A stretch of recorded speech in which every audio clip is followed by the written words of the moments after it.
Hello, my cooking friends and family. I'm going to show you how I make garbanzo beans. I do it a bunch of different ways because I always try to mix it up around here just because I'm a variety girl. And so I've been soaking these beans overnight. This is the broth that I soaked it in.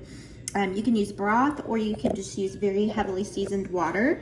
And I don't dump it. I use that because I feel like all of that is flavor.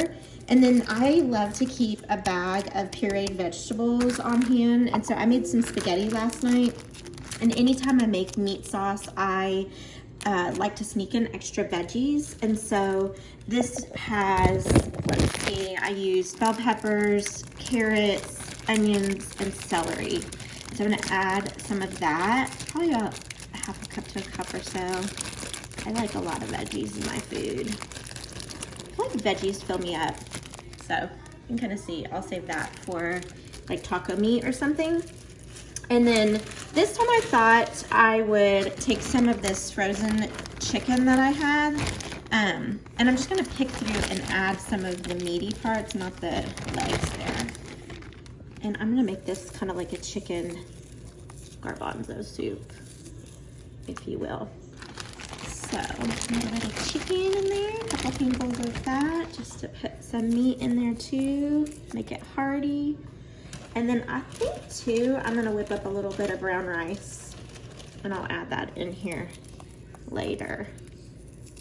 That might be good, doesn't that sound good? So that's just kind of how I think, guys, when I cook.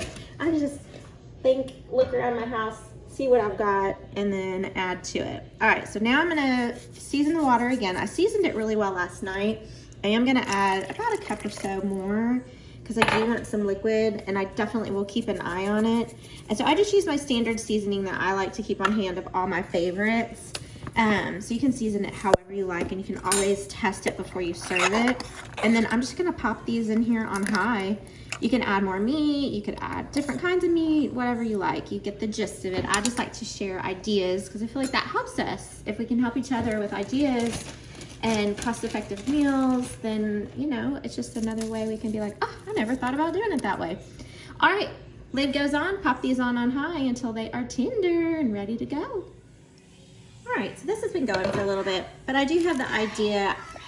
All right, so I had the thought of making some brown rice on the stovetop from scratch and then adding it later.